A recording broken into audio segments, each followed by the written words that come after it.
always enjoy talking with you. And it's so important for us to share what is really important for people to hear, because we are not perfect. Our life haven't been perfect. However, we have a great life now. So I Yeah. would love to hear your story, because I hear it before. I heard your story before, but I would love you to share with me again like that. We Yeah. share with all the people listening to us right now. Yeah. Oh my goodness. So, you know, there's a reason that I got into the line of work that I got into. I think we all, especially if we're in the healing space or the coaching industry or the helping service industry in general, we all have a story. And you know, I have two key moments in my life that really magnetize me to the work that I do. But I'm going to talk about the second one today because I think it's most impactful in the work that I'm doing now, or the shifts that have happened in my work as of lately. And it was an experience that I had a couple years ago. Um, I was in relationship with somebody, and I was really struggling. Mhm. And you know, I was feeling like, gosh, just down. I was depressed. I was having a really hard time. And I remember going to this person that I was in relationship with and telling him, you know, saying, look, like I'm depressed and I'm actively I'm scared for myself. Like I'm concerned. And I remember the way that I was received in that moment. And I remember kind of looking at him and thinking, you know, like this was took a lot of courage for me. It was a big deal. I'm not the type of person Share. that's sort of share like this or even to feel this way for the most part. And so I go to him and I share this, and the look that he gave me about shattered my heart into a million pieces, to be quite honest. It was the look as if I was like, as if it was annoying that I had come to him and shared that, you know, I was like, look, I'm having a hard time. This is rough. And maybe that was true for him. Maybe it was, you know, he already had a lot on his plate. He had his own life stressors. But for me, it was that moment was the thing that sort of snapped. Something inside of me snapped. And so I sort of got into this place in that moment where I moved from like desperation and despair and depression to anger, like Anger. rage. Yeah, where I was like, I'll show you, I'll show him. You didn't feel And you didn't feel heard. I cut you 2 seconds. You didn't feel heard by your partner, meaning yeah, you felt so bad, so down, and he didn't listen. And he didn't care exactly. for sure. Didn't hear me, didn't see me on that deep spiritual level that I was desperately looking for. I was sort of looking for him to share, to help me carry the burden of this so that hopefully I could get through it.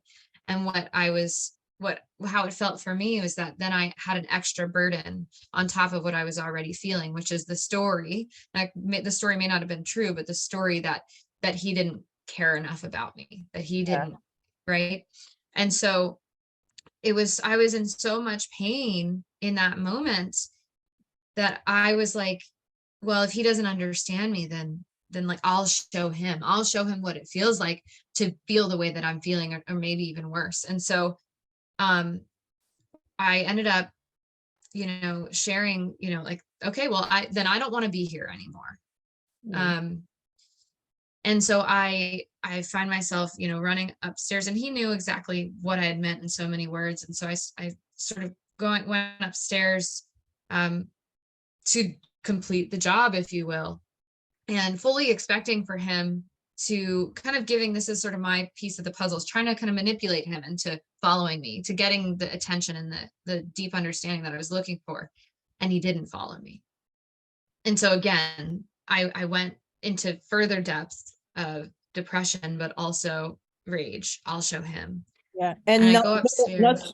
being worthy to be heard, to be listening, to get attention. Hmm. Yeah. And it's sort of like one of those things where when we are in that place of emotional, let's say emotional neglect, then we'll do oftentimes, especially if it's prolonged, we'll do anything to Mm. get that attention. Yeah. Right. And so it could be, I don't know. I've heard this so many times with clients, like their partners might say, or even family members, I don't know why you're always yelling at me. Well, they're yelling because they don't feel heard, right? That's the only way that they feel like they're heard. They have to escalate. And so for me, what happened is I escalated in this moment to something incredibly extreme. And Mm. so I go upstairs to where the weapons were, and I start to go toward the weapon, and fully intending I'll show him to end my life. And I get about 3 feet from this weapon, and I stop, and I don't know what it was. My assumption is that power greater than myself, God, the universe, whatever. And I'm looking at it, and it was like a download in that moment where I was like, not today. It was just like, not today. Mm. And so I started backing away from it, and it became like that mantra for me in that moment where I was like, not today, not today, not today. And I backed away, and I'm getting chills just thinking about it again. Like I backed away, I walked down the hall, I went downstairs, I put my shoes on, I got my keys, and I left. And I drove and I drove and I drove, and I found a parking lot, and where I grabbed my phone and I called for help. And that experience showed me not only the importance of the work that I'm doing now, which is all about the internal work, about doing that internal healing to feel better, but also the power of relationships. They can hinder our growth, or they can help our growth. And in this case, it was a hindrance. It escalated the pain, it escalated the hurt. And so I understood that story tells me, or taught me, that the health of our relationships is an incredibly key factor. We can't just heal in silos. We have to heal together in many ways. Mm. So it's very important what you just say, and I think it's important to emphasize it. You are in a relationship where you are not heard, you are not listened, you don't feel supported, and you reach the point where you want even to end your life. Mhm. Because so you were so desperate and in so much pain that the only solution that you found was, I'm ending it, I'm done. Yep. And so for you who are listening, if you find yourself in this situation, Carlee couldn't talk to the person near her. She had to go out and Mhm. she had to take the phone and call someone. So it's important, because I talk about it with a friend who is with me on Monday as well. You always have people around you that, exactly like you say, they will help you or not. So Mhm. we need to have one or two people around us that we can call. Yeah. In addition to professional mental health, because we Yeah. have a lot of number line, and we will post for you a line for before suicide or Mhm. depression or even anxiety and anger, because Yeah. we hear that often, Carlee, that people are going through this kind of rage and they do something that they will regret. Mhm. You wanted to take your life, but some people will want to take other people's lives, Yep. because Yep. it's the same desperation that you have inside, hurt so much that you have to do something to be Have seen, to do something. heard. Yes. Yes. So you take Exactly. your phone, you call someone. Yeah. I get my phone, I do a Google search, because I, in that moment, was not able or willing to call anyone that was in my life. So I did a Google search for the suicide hotline, called the suicide hotline, and had a nice conversation a nice conversation, I'll put in air quotes, Yes. with a wonderful woman on the other end, and we talked things through, and we got clear, right? Like even in that moment, you know, that it actually sort of what I had shared, it was a desperate attempt for connection. Mhm. But yeah, that experience certainly changed the trajectory of my life, and the view that I have on moving through it. Yeah. So what would you say now? You will say that you are careful about your relationship. What did you Hmm. learn from it? Yeah.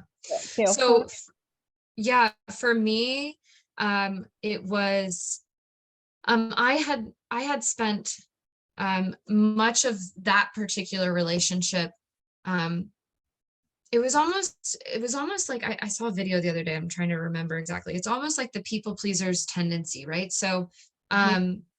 it was almost like I have these needs that are not being met.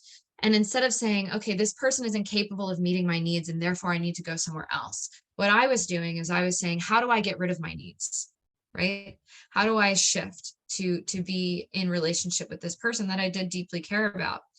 And so one of my key lessons from that experience was, hey, my needs are valid. My needs are incredibly important. Mhm. And they may be, society may tell us that certain things are, certain needs that we have are a luxury in some sense, but that is never the case. Everything culminates to create our sense of well-being. And so a key lesson for me was, yeah, my needs are absolutely important. They are number one for me to be happy, but also for my relationships to be healthy. So it started with that internal piece. And then also the way in which we hold space and we talk to each other and we look at each other is incredibly important. And so I ended up spending actually last year, 2022, getting certified in something called safe conversations, Mhm. because the way that we talk makes a huge difference. So if let's say that night I had gone to this person I was in partnership with, and they had held space for me, let's even say they used the one of the key principles of safe conversations, which is zero negativity, which means, by the way, negativity is anything that's experienced as a put down. So eye rolls, body language, it could be actual criticism or judgment words. But if even just that key principle of safe conversations wasn't infused, or negativity wasn't infused in that moment, it could have completely changed the trajectory of the conversation. And Um, it could have put you in a safe place in order for you to not have this desire to end your life. Because exactly. that happen often just because people will put you down, people have will criticize or judge, and it's painful. And Hmm. you never know what people are going through. So adding, exactly, because you explained so well that adding on top of your own hurt something worse to tell you, okay, you are hurting, but you worth nothing. I don't even want to listen to you. You are not important. You are not enough. All the stuff that make people feel worse Yeah. just drop into something terrible. Mhm. Yes, exactly.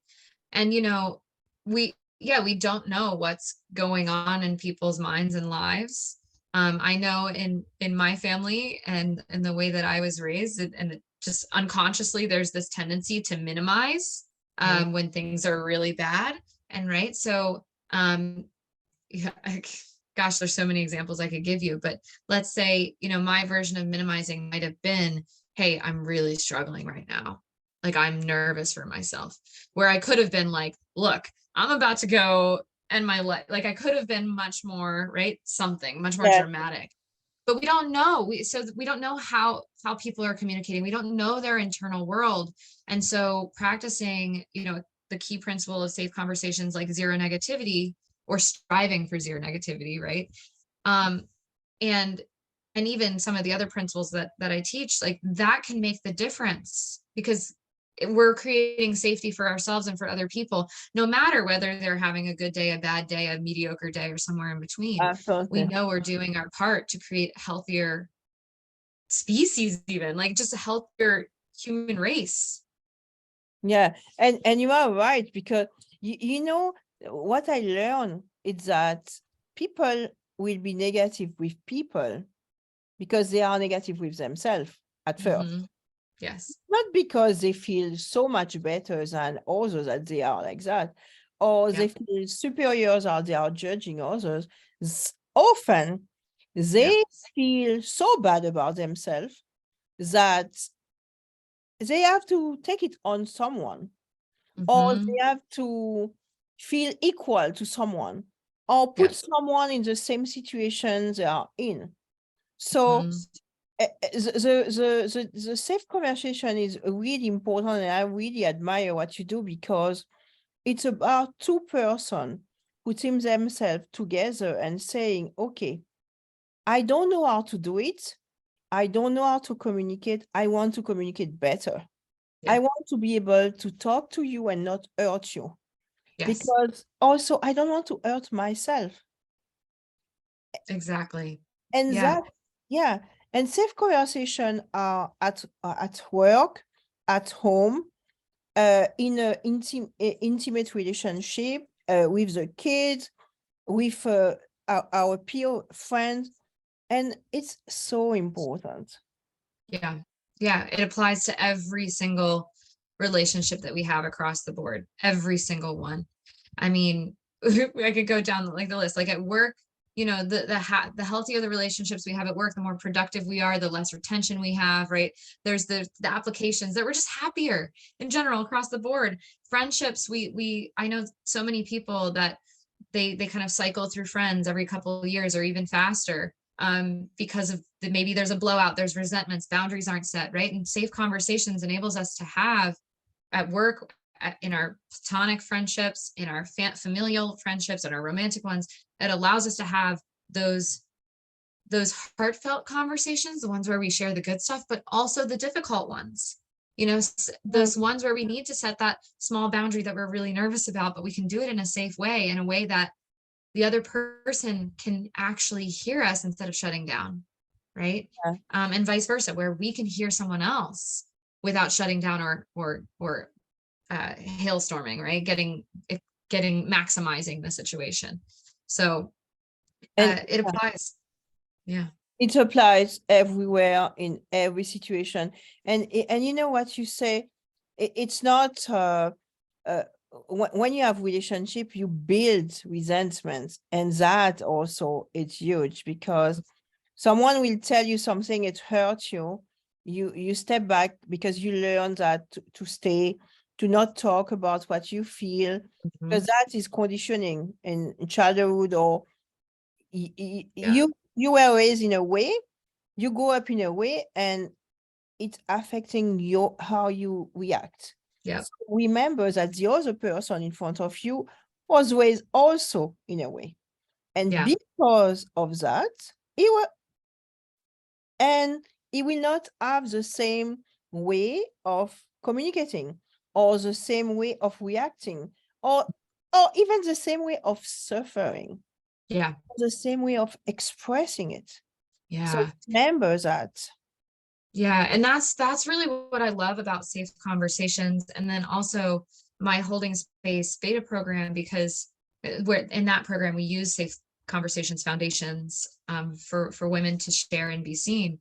And it levels out the playing field, right? Like it's not, oh, you know, you learned one way of communicating and I learned another way of communicating, and now we're going to clash because, you know, Yeah. we were raised completely different, or we both were raised to not rock the boat, and so we're going to keep all of our concerns to ourselves, and then we're right, two ships passing in the night eventually, or just totally resentful.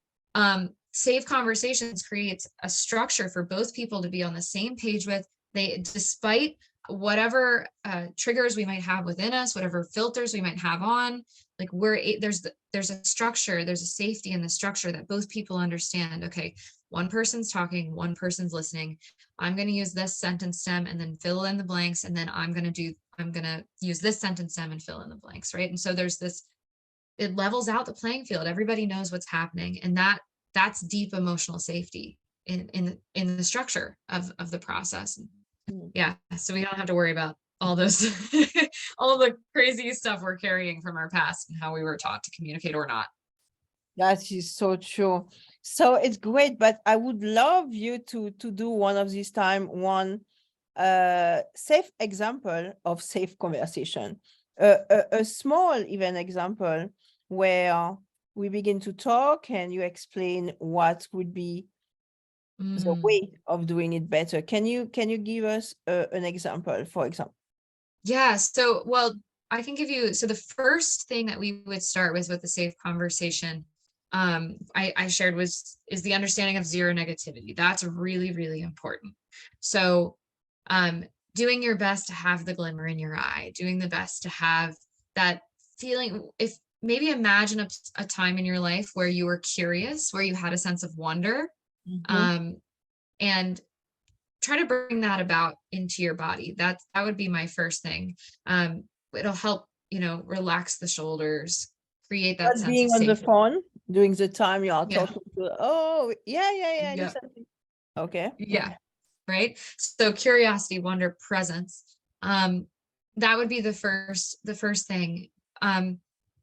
But beyond that, when we're looking at just starting a conversation, we want to start with just making an appointment, right? So asking the person, is now a good time to talk about blank, right? So is now a good time to talk about,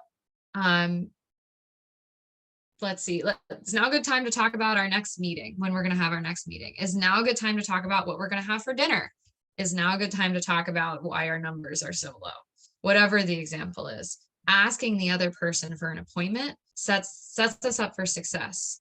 So that's the first very, very important piece, because we all have, I know we've all experienced this, where we're in the middle of doing something, or maybe we're in the middle of thinking something, and in the middle of watching something, whatever it is, and someone comes up to us and they just start unloading. They just start talking to us, and we're thinking in our head, this is really annoying. I just want to watch my TV show, or I'm trying to finish this email, and they're just, right, that it almost feels like invasive, like they're in our bubble and they just invited themselves in, right? Kind of feels icky.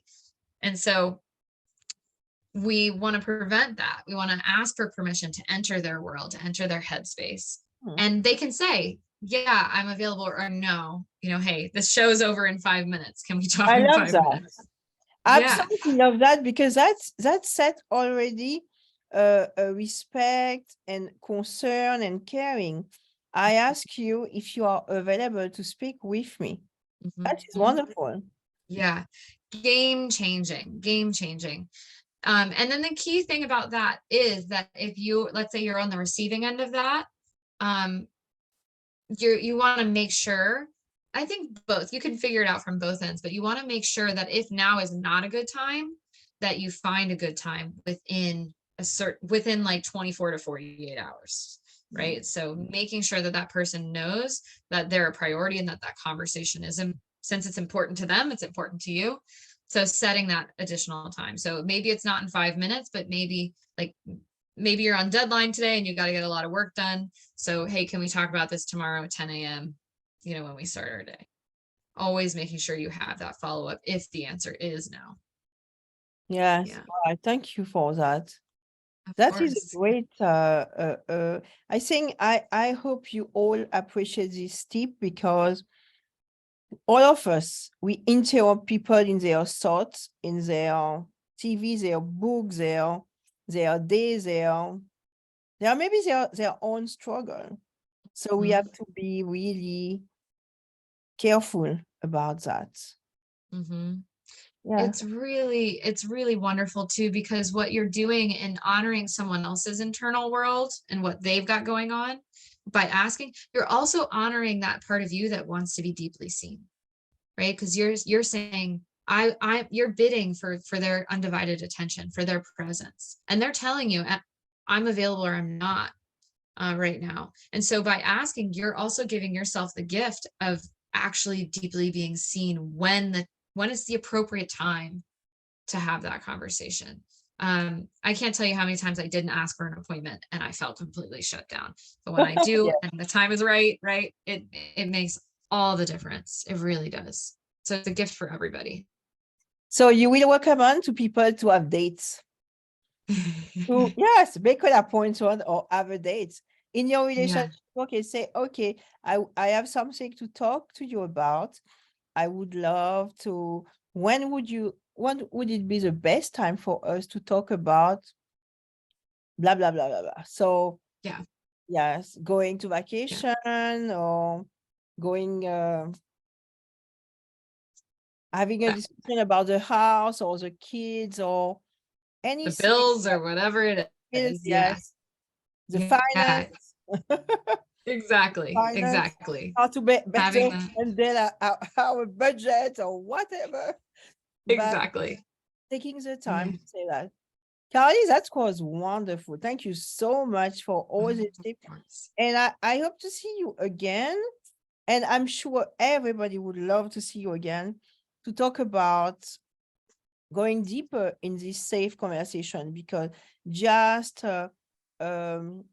working on criticizing in the Mhm. relationship or negative comments, all that, if we can have another discussion about that, it will be phenomenal, because Oh, that is yes. something that each of us have somewhere, because we are Mhm. conditioned sometimes, in positive psychology, there is something, there is a big concept that says that we are wired for negativity. We are, yeah.